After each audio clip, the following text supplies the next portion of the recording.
Hey, welcome back. I thought we look at something kind of different today, something that I don't know a lot of people pay attention to. But over the last couple of years, I've noticed kind of a surge of ports and different kinds of first-person shooter games on Roblox. Now, I never really played Roblox as a kid or really up until recently, and I know it's kind of seen as a very kid-oriented platform. But again, over the past couple of years, there's been a big surge of really great little games that have been made on there. And I just think it's important to pay attention to, because as modern gaming has kind of ushered in this idea of free-to-play games, it usually has a negative connotation. And believe me, there are lots of reasons to hate some free-to-play games, as there's a lot of connections with microtransactions and just overall bad design choices that consider making money more than having fun. And while Roblox does have microtransactions and has had some controversies in the past, all games I'm going to be talking about today are totally free and just require an internet connection to play. So to me, this truly is what free gaming is all cracked up to be. I know a lot of people think letting younger kids play video games is just a surefire way to let them rot their brains, but as someone who considers themselves a creative person, I would say some of my biggest influences were video games. The maps, the dialogue, the characters, they all helped and inspired me into making stuff today. And I feel like that can be a really important part of someone who's growing up that considers themselves creative. And the fact that there's more access now to free video games is pretty amazing. It means that many people will grow up playing and experiencing these unique experiences. Also, I think it's great that a younger generation gets to experience a more classic style of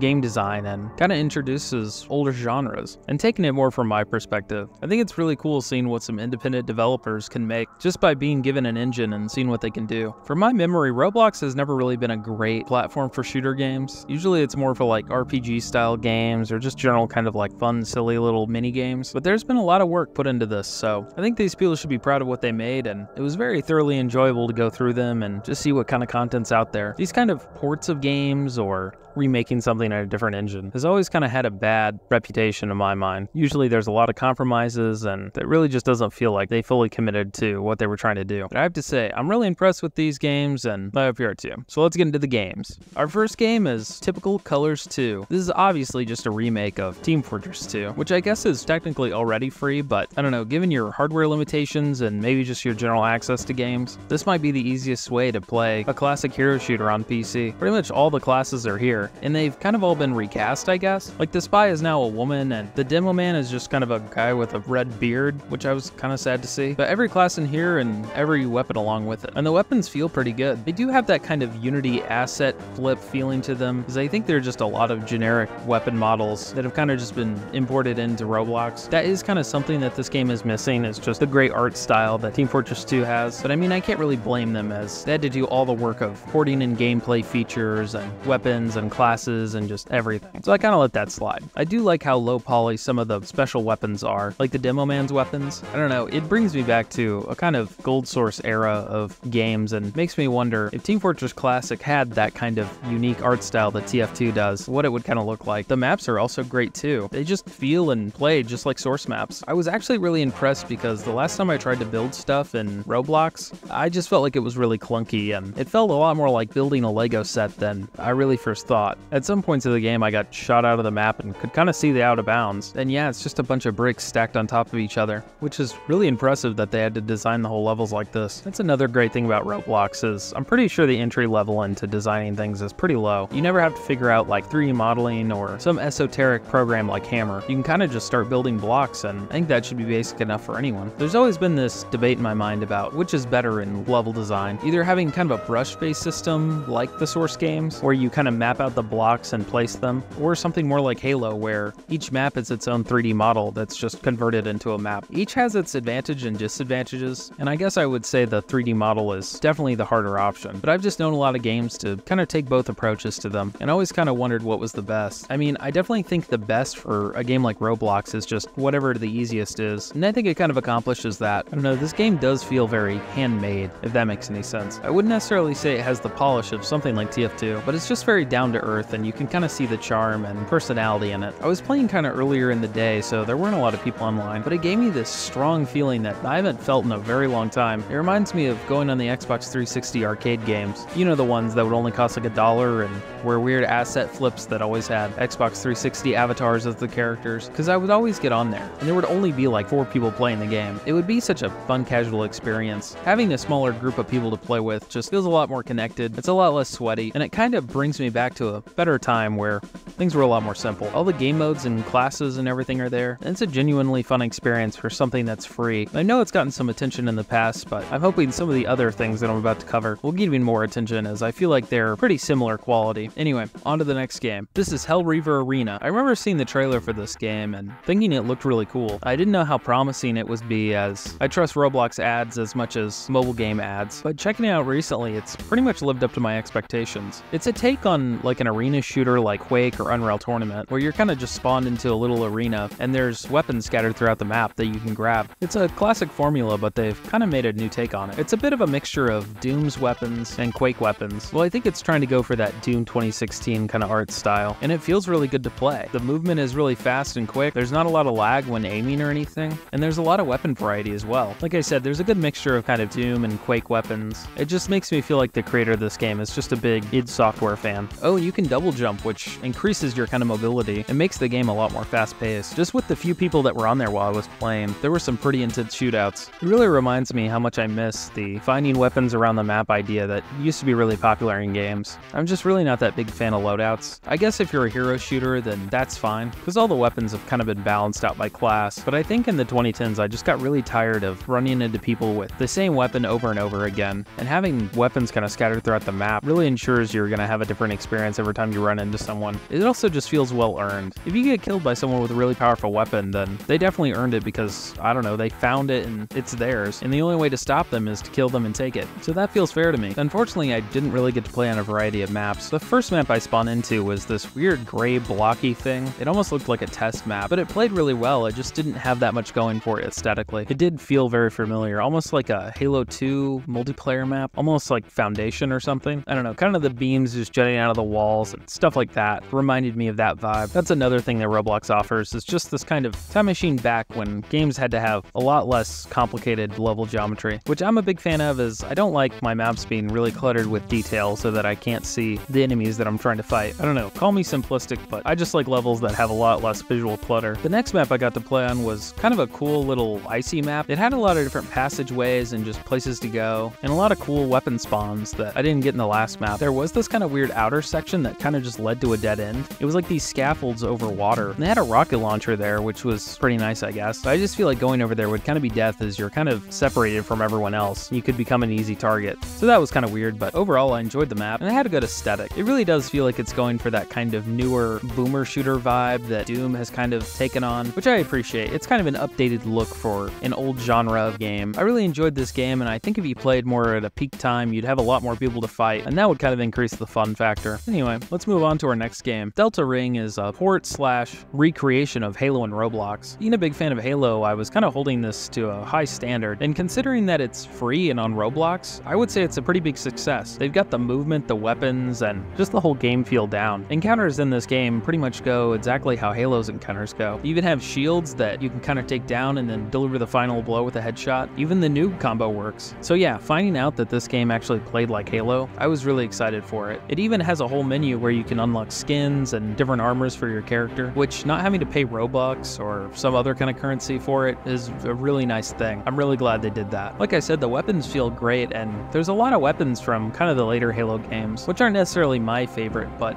they're really faithfully ported in. Things like the battle rifle or the carbine, if the pistol and the assault rifle, basically every weapon you could think that's in Halo, I saw in this game. The maps were really fun to play, surprisingly. I say surprisingly because I don't think I recognize any of them. They might have been in a later Halo title, but definitely nothing that I've ever played on before, and they felt very Halo-y. They even had some of that kind of abstract level design that Halo 1 has. There's a man cannon that leads off to this Covenant ship over here, and it just acts as kind of like a little island. I thought that was really fun. I'd love to see some of these maps ported into the actual Halo if they're not already. The last game that I saw that had level design like this that I really liked was that Splitgate game, which I enjoyed but had some problems problems with, but I don't know, maybe we'll talk about that in a later video. Even with the weapons from some of the later Halo games, it does have that more Halo 1 classic experience. There's kind of just a base roster of weapons with nothing really overly fancy or anything, a few power weapons here and there, and no way to aim down sights or anything like that. Oh yeah, and there's no sprint, so thank you to whoever made this that didn't put sprint in this. I think it's also just a casual feeling of it all. I really do miss those days where Halo was a much more casual experience where you'd play with 2 or 3 friends and just kind of wander around the map shooting each other whenever you got the chance. That was kind of more like the experience I was getting. Listen, I understand that you're gonna probably run into some tryhards here and there when a game's been out for over 20 years, but I'm gonna be honest, sometimes I can't deal with it, so a more casual experience in a Halo game is very refreshing to me. I'm sure a lot of people would make the joke that this has more features than Halo Infinite, as it has red versus blue, and you can also play as an elite, which is pretty cool. I don't know, trying to look at this positively, I think we're in a really good era of gaming. I mean, when something like this is able to be made by just a few people or even a single person, and then being able to be uploaded and played for free online, I think it really speaks to what kind of a golden age for games we're in. While there is a lot of bad, I think people should look at